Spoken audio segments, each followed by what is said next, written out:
अब next part में हम समझेंगे माध्यम में जब कण कंपन करते हैं तो उनके कंपन के आधार पर भी हमने तरंगों को दो भागों में वर्गीकृत किया। तो माध्यम में कणों के कंपन के आधार पर,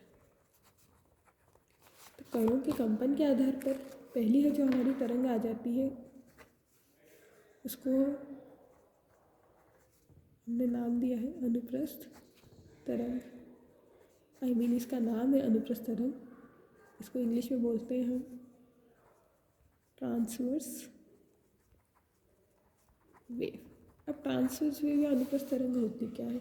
बेसिकली ट्रांसवर्स वेव या अनुप्रस्थ तरंगों में जो भी माध्यम के उपस्थित कण होंगे और तरंग संचरण की दिशा होगी वो एक दूसरे के लंबवत होंगी।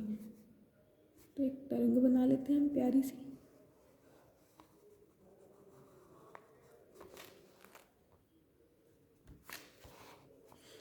तो अनुप्रस्थ तरंग में क्या होता है, जो भी पार्टिकल होगा, जो भी कण होगा और तरंग संचरण की दिशा होगी वो किसी होगी, एक दूसरे के लंबवत होगी।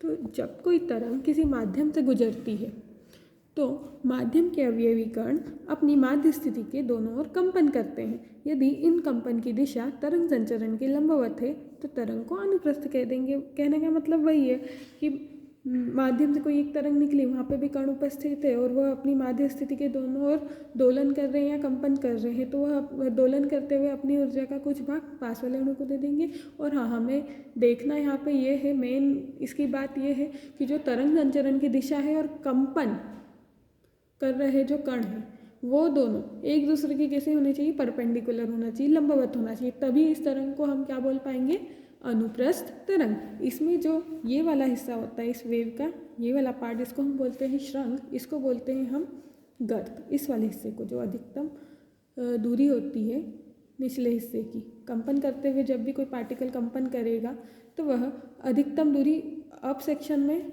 और डाउन सेक्शन में, दोनों ही सेक्शन में एक अधिकतम दूरी तय करेगा। इस वाले पार्ट को हम बोल देते हैं श्रृंग और इस वाले पार्ट को हम बोल देते हैं गर्त। अब इसका उदाहरण जैसे हमारी जो लाइट वेव्स होती है, प्रकाश तरंगें,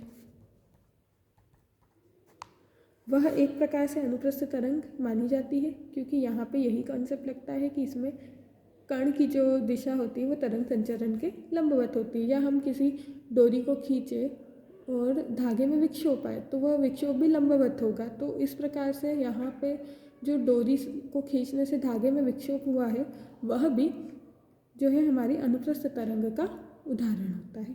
अब जब भी तरंग गति करती है तो तरंग गति में होता क्या है, हम यहाँ पे एक तरंग बनाए, यहाँ पे एक श्रृंग बनेगा, इस यहाँ पे एक गर्त बनेगा, फिर यहाँ पे पीक से पीक तक की बीच की दूरी, इसको हम बोलते हैं तरंग दैर्घ्य, इसको हम दिखाते हैं लैम्बडा से। अब मान लिया किसी तरंग का यहाँ पे फॉर्मेंटेशन हुआ, तो यहाँ पे ये जो अधिकतम दूरी है इसकी, ये उसका आयाम कहलाएगी, आयाम